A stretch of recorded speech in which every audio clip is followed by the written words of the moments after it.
అల్లు అర్జున్ గారికి బీభత్సమైన fan. Okay. ఆయన సాంగ్స్, ఆయన మూవీస్ మీరు అన్ని. ముంబై కదా? ముంబై.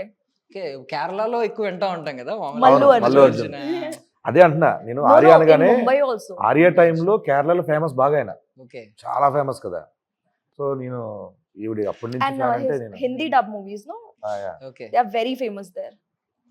ఇప్పుడు పుష్పతో Pushpa, తగ్గదులే. పుష్ప వాళ్ళ సినిమా అంటారేమో మేబీ. అవును, పుష్ప మనం హిందీ సినిమానా? మనం తెలుగులో చేసుకుంటున్నాం. మనం తెలుగు డబ్ Dub చేసుకుంటాం. చేసుకుంటాం. Okay okay okay. But so టాలీవుడ్లోకి ఇప్పుడు ఎంటర్ అవ్వడం అనేది ఒక బ్లెస్సింగ్ సీరియస్లీ ఎవరికైనా, బికాజ్ ఆఫ్టర్ ఎంత రికగ్నిషన్ వచ్చిన తర్వాత టాలీవుడ్. So Absolutely. మీరు ఎలా చూస్తున్నారు దాన్ని? What's your opinion on that? ఇప్పుడు రావడం, ఇప్పుడు ఎంటర్ అవ్వడం. It is like a dream.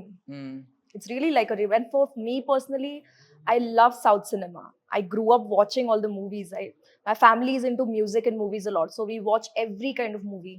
And for me especially, it was a dream for me to work in Telugu movie, you know. And especially after Bahubali, you fantasize about those movies, and you see and you love those movies and the content. మీరు ఉన్నారన్నా మర్చిపోయాను sorry. ఈవిడి